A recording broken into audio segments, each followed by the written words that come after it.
No, it's just beginning, Ben, as we are going to cast another ZvZ. Everybody, of course, at home, thanks for joining us this lovely Tuesday evening. Normally our day off. NEZL is awesome and working at NEZL is fantastic. One of the things that's not that awesome is that our work days are from Wednesday till Sunday. So that basically means that we... Tuesday through Sunday, bro. What? What do you mean? Because we're double duty today. Yeah, okay, but normally. I'm talking about NEZL. Yeah, I know, but I think we've had like 6-day weeks for like the past month. Yeah, well, okay, a few times, yeah. Okay, but what I normally try to say is that it's normally from Wednesday to Sunday, and that's the only annoying thing, because that basically means that we never ever have a weekend. Now you might think like, hey, that's not a big deal, man. You're still having Starcraft 2 as your full-time job. That's awesome. And yes, guys, it's a sacrifice I am more than willingly to make. But after 5 months of having not a single Saturday or Sunday free, it actually gets a little bit sad when you see everybody always having fun. And you know the weirdest thing is when you see on Facebook people are like, yeah, it's weekend and it's Friday.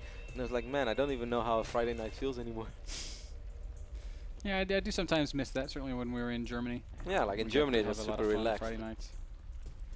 But yeah, Cologne is just an awesome city. Life is also wonderful here in Rancho, where we play StarCraft all day and cast StarCraft all night. And that's our life. It's fantastic. By the way, Ben, I got a lot of tweets because you were talking and telling lies on stream. I feel very, very sad. People are tweeting me right now, telling me to stop smoking a pack of cigarettes a day. I have never in my life smoked a pack of cigarettes a day. I have no idea why you would ever say that. I don't know, man. I think our buddy Ali from Zulpischstrasse might disagree. No, maybe it's the amount of cigars that you bought from him that he might disagree with. It's really funny, guys. Ben thought he had a very good friend in Cologne, and he always went to him in the middle of the night when he was drunk. And he's like, I'm going to Ali, I'm going to buy cigars. And Ali had no idea who Ben was, but Ben always kept hugging him like they were best friends forever. But Ali had no idea who you were. Ali was my buddy, man. No, Ali thought you were he was like that Cuban guy we met in Dubai. That guy actually liked you, I think. He was very cool. Awesome. That guy was like straight out of a gangster movie. You want cigar? It's okay. I get you a cigar. It's like, He spent 100 euros on 2 cigars. That guy's like, actually, they were only €6. Totally Dumb worth American. Totally worth it. Actually, I gave one to Moy on New Year's Eve. Like, this guy was kind of giving me a hard time when I was going to enter the club, and I just walked past him and put the cigar in his pocket, and he pulled it out. On New Year's Eve? Yeah. In Germany? Yeah. Oh. And Forgot about those good times, he's man. like, oh, pretty nice cigar. Are you sure? I was like, yeah, keep it. He's like, thanks. We had a good New Year's Eve last year. We spent it with one of my friends in Cologne. His name is Chris. And also Hazops was there. And even Mouse Spell, a few people might remember him from Warcraft 3 times. A very good German Warcraft 3 player. And I think it's awesome to spend New Year's Eve with people you meet out of esports, because you will never forget them. A few years ago I spent it in Denmark. I just randomly visited an old friend from me in Denmark who's now a Heroes of New Earth player. His name is Fresh Pro from Denmark. I don't think anyone knows him, but some people might do, man. And I enjoyed New Year's Eve last year. Curious to see where we're going to spend it this year. As much as I love Rancho Cucamonga, I don't really think it's one of the New Year's Eve things I want to have on my resume. Probably end up in LA somewhere. I can dig it. Maybe in Vegas, man. Let's go Vegas. Oh, dude, I don't know if I could handle New Year's in Vegas. Why not? I did Halloween in Vegas once, and it almost killed me. I'm so sad. I miss Halloween. I miss all the good holidays this year, guys. There's this girl dressed up like a pirate. You would have approved. Yes. Why? Because I like pirates? I don't know how you feel about pirates, but you would have liked this girl. Man, that's a really quick lay attack over here for Revive. As you guys can see, we are just chit-chatting a little bit in the start of the games. As nothing out of the ordinary happened. Kept a close eye on builds on either side. Drone count, it's very, very even, man. 37 drones against 37 drones. Man, lay attack is extremely quick on either side. So this might actually be the first time we are going to see Muda Wars. Yeah, almost perfectly lining up here. Only about 10 seconds difference between them. Game 1 it was Revival playing Muda, he lost. Game 2 it was Bboong playing Muda, he lost. So maybe both players are very smart in Game 3. It's like, hey, I'm trying to see a pattern over here. Maybe we should just open up Infestus immediately and straight up win the game. What do you think about it, Hater? I think it's a good idea. I approve of that idea, though. We do see an Evo chamber going down for Revival. That's probably not just for upgrades, it's probably also for spores. Well, Spire is being morphed in for Bboong. Of course, Antigua Shipyard plays out very, very different than both Daybreak and Cloud Kingdom. But we are going to see the Infestation Pit once more out of Revival, Ben. So 2 out of 2 so far for the Infestation Pit player. I'm curious to see what we are going to see on Well, Antigua. if he wins here, that means he does move on to the next round. He'll play against the winner of STC and Select, which is going to be quite a tough game for Select. I hope to see him pull it through. I do love. Yeah, Select has been playing some really good TVT though in the North American Star League. You know that league, Ben? I've heard of it. Yeah. I have in fact heard of it. Overseer gets a nice. Barely they're going to try to fight with some Zerglings there on the edge of Revival's creep. Revival saw the spire being built by Bboong. He is aware of what's up. Uh-oh. Uh-oh. Run, Queen! Run, Queen! Oh. He ain't quick enough. Roach 1 is not up yet, by the way. By a man. Revival has 0 units out on the map right now. All that Revival has is 2 queens. He has a lot of links in production though. Of course his reinforcements distance is a lot closer than Bboong. Can he save the hatch? There's Banelings morphing. I don't know if he can save the hatch, Kevin. I don't. Oh, it's gonna be so close. I guess he can, but the Banelings are scary. No, he will be fine. He will be fine. Even though more links streaming in right now, and the Banelings are still very, very scary. He could all about the micro. Oh, wow, he's gonna get it. No, it's gonna be close. Do you think he's gonna get it? Oh, he's not gonna get it. He's not gonna get it. Lings will save the day. Good job, Revival. Maybe not the most cost-effective defense, but at the end of the day, it is still. Yeah, it's pretty close, man. It's pretty close. Defense. 8 mules in production. Bboong made so many links, though. I'm surprised with where he got the larva from. Revival still has 5 larva saved up right now. Overlords are in production. More links streaming by. These links really want to get the real hatchery this time. Might go down this time. Very low. Yep. Boom. Boom, boom. Boom, boom says boom. And that hatchery does go down. Nice pick up there. Revival tries to counter on the other side of the map. That's definitely not going to happen. He does get the confirmation. There are 3 bases here right now. Bboong. Wow, look at his perfect link. Whoa, look at this. It's a surround, man. 4 points surround. Warcraft 3 style. Oh, and the queen survives. That's so sad. Man, that was the surround that I could have made in Warcraft 3. Revival confirms the 3rd base. Also confirms that the mutas are out. He's already got infestors, so that shouldn't bother him too much. I'm just kidding, man. Spores have not gone down. Even though I made a lot of good surrounds right with speed scroll, man. Do you know what speed scroll was? Is it a scroll that speeds up your unit? Yeah. Kind of speaks for itself now you think about it. Wow, nice hunger here. You know, I actually thought that was a...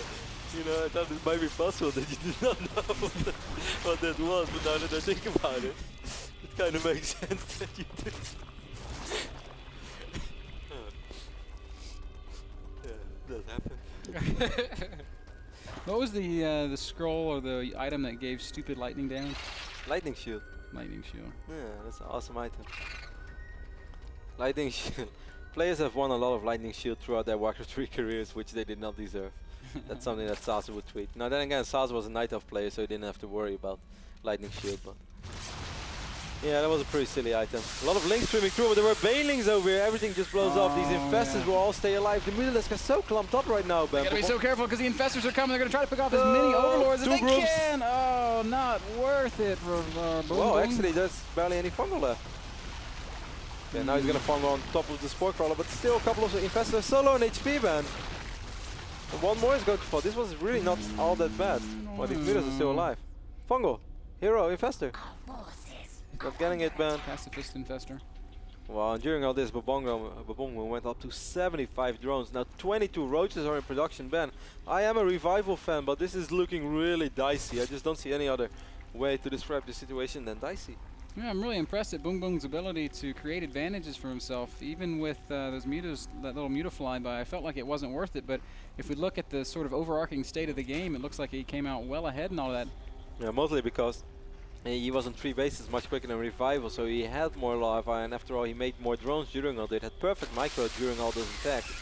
I want to say, reminds me a little bit of watching Hyun play yesterday on Entombed, where I was just blown away by his macro, but then somehow, well, I don't want to spoil the results, but a lot of roaches coming now for Bboong, and Revival's going to have a very difficult time mounting a defense here. He's got 12 roaches in production, but there's 22 roaches out on the map. He's going to need some excellent fungals. He is in position for just that.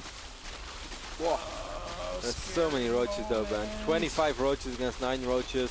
And the biggest problem for Revival is that he's still behind worker-wise. He might end up losing the infestor. Bboong had come up that other ramp at the same time. It would have been a great engagement. Instead, he just ends up sacrificing some roaches for... He lost one infestor, and for one infestor. He saved the other one with Transfuse. Nice use of the T button. Bboong choosing not to go ahead and commit to that attack, not realizing or not knowing exactly how much his opponent had. Instead, he's going to play it safe, which is not a bad move at all. we look at the production tab, we can see he's just getting upgrades, starting his Hydralisk production as well. +2 on the way for Revival. Still a really close game. Infestor count's about even. Revival does have better upgrades, by the way, man, as he's working on 2-1, while all there is 1-0 for Bboong. Yep, that's another side effect of going Muta. You invest a lot of gas in those Mutalisks, and you don't really have it for the upgrades.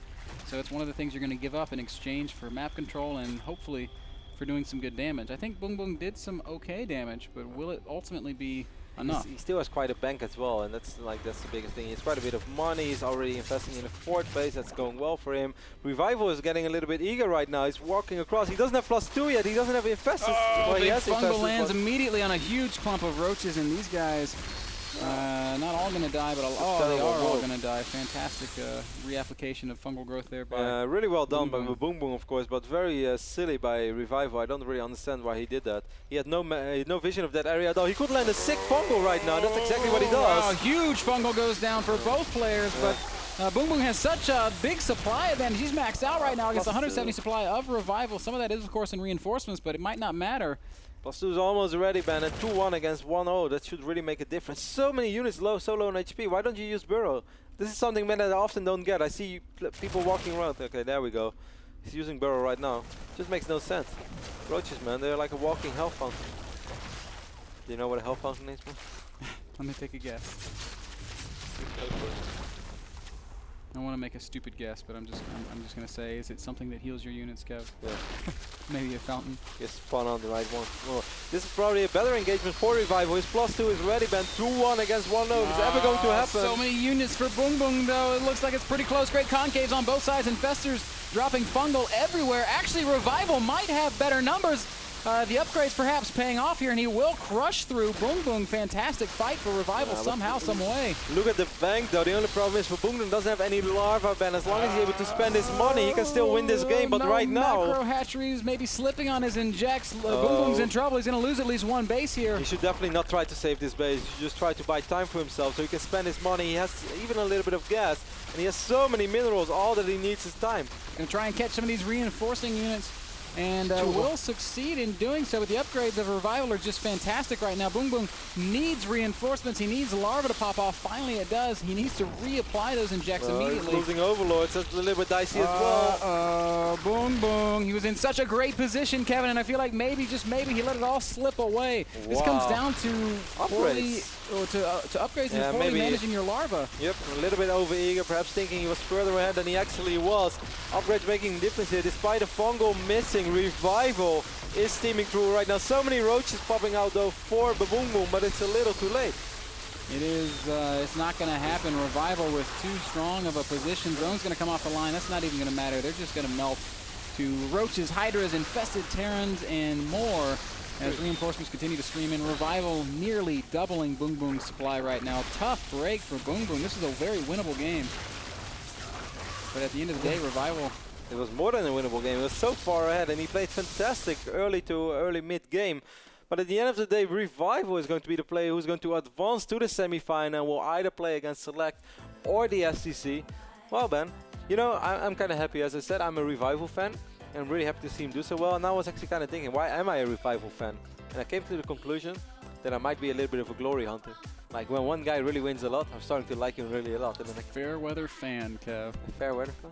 Yes. Glory hunter. Guys, we're going to take a little bit of a break. Next game is STC versus Select. But to my defense, I also really enjoy his playstyle in general. I think he's also no, he is deserving of that fandom. Great play from Revival. We'll be back, guys. More StarCraft 2 still to come from Lone Star and from the North American Much more StarCraft.